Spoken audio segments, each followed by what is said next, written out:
تو اب ان حالات کے ہوتے ہوئے جب ادھر کا نمائندہ یہ حکم لگا رہا ہو تو اب یقین کیجیے بیعت اس کے راستے میں گزر نہیں ہو سکتی تھی جو غیرتدار نہ ہو. اب اس کے مقابل جو لفظ سے چیز کریں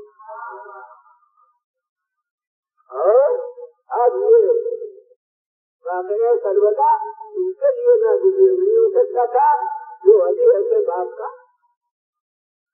بیٹا نہ ہو اس کے واسطے نہ گزر نہیں ہو سکتا. لیکن جو خوددار نفس رکھتا ہو اور جو علی کا بیٹا ہو جس کے سینے میں علی ایسے باپ کا دل ہو وہ اب سوا اس کے کچھ اور کر نہیں سکتا جو حضرت امام حسین علیہ السلام نے کربلا میں کیا. اور بھائی اب میں زیادہ آپ کا وقت نہیں لوں گا تو میں کہتا ہوں لیکن اب واقعہ کربلا ایسا ناگزیر تھا کہ دنیا میں 5 افراد اکٹھا ہوں تو وہ سخت موقع کے اوپر ایک نقطۂ نظر کے پابند نہیں ہوتی بلکہ ہر ایک مقتضائے طبیعت کے مطابق رائے دیتا. اگر ایک گھر میں ایک جماعت ہو ایک بچہ ہو ایک بچہ ہو اور ایک عورت ہو اور کوئی ہنگامی حادثہ پیش آ جائے تو ذمہ دار کو کر کے واحد طرز عمل کے اختیار کرنے میں کوئی دقت ہو جائے گی. جوان عموماً اقدام پسند ہو جائے ان کے طرز عمل کو بزرگ لوگ عادلانہ کرتے ہیں. بزرگ افراد کے نتیجہ عموماً داخل پسند ہو جائے ان کو نوجوان اور جوان لوگ اپنی راہ میں رکاوٹ سمجھتے ہیں. بچے رونے ہی لگتے ہیں عورتیں پریشانی ہو جاتی ہیں تو واحد طریقے عمل کے انتخاب میں بڑی دشواری ہو جاتی ہے. لیکن جناب یہ کربلا میں حسین کی جماعت ہے جس میں ایک جماعت نہیں بہت سے جماعت ایک بوڑھا نہیں بہت سے بوڑھے ایک بچہ نہیں بہت سے بچے ایک عورت نہیں بہت سی عورتیں. وہ تو باہر کی جماعت ہے جس کی تعداد 72 ہے اور عورتوں اور بچوں کے ساتھ پوری تعداد کتنی ہے اس کو تو کسی معذرت میں شمار کر کے بیان یہ دے دیا ہے کہ اتنے افراد مختلف لوگ مختلف طبقہ مختلف صنف لیکن کبھی کوئی ضعیف سے ضعیف روایت جھوٹی سے جھوٹی روایت آپ نے یہ نہیں سنی ہوگی کہ افراد میں واحد طریقہ کار کے تعین میں کوئی کشمکش ہوئی اور حضرت امام حسین کو ان کے درمیان سمجھوتا کرانے میں کوئی تقریر کرنا پڑی کوئی اپنی بزرگی کا واسطہ دینا پڑا جو اس کے معنی میں ہے کہ کربلا والوں کے سامنے مقصد کی اہمیت اور طریقہ کار کی خصوصیت اتنی جاگزی ہو گئی کہ پورے جوان اور بچے کا فرق نہیں رہا.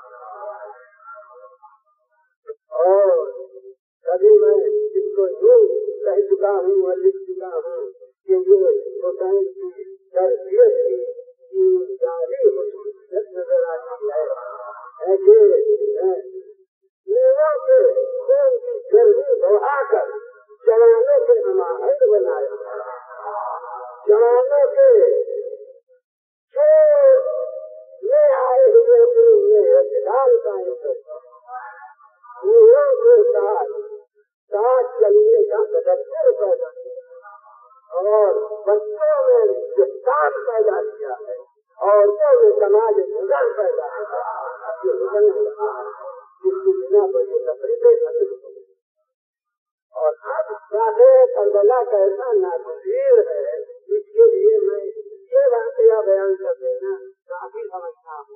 کہ حضرت سکینہ کربلا میں کتنی کمتیں ہیں. میں سمجھتا ہوں کہ کتابوں میں عمر تلاش کرنے کی ضرورت نہیں. ایک واقعے سے ان کی کمزوری نمایاں ہو جائے گی. تو یہ کہ جب سب عزیز ختم ہو چکے ہیں، مسائل کے انداز میں تو آج تذکرے دیے جاتے ہیں، تو بدر واقعات کا آپ کو معلوم ہی ہے کہ تمام عزیز ختم ہو چکے ہیں اور اب امام رخصت آخر میں درے خیمہ پر تشریف لائے. تو میں سمجھتا ہوں کہ اس واقعے کو بچی کی نادانی کے سوا کسی بات پر مجبور نہیں کیا جا سکتا کہ کمزوری سکینہ کی کیا ہے. بات کا دامن پکڑ کے کہتی ہے کہ ہمیں سنانا کے روزے کو پہنچانے ہیں. یہ واقعہ میرے خیال میں بچے کی کم عمری کو نمایاں کرنے کے لیے ثبوت کافی ہے. میں اب اس کی چاہنے سے محسوس کرتا ہوں کہ سکینہ ایسی کمزور بچی بھی جو سکی ایسے موقع پر کہ ہمیں کھانا کے روزے پر پہنچا دیجیے، مگر اس میں بھی کسی منزل پر یہ نہیں کہا کہ دادا اپنا یق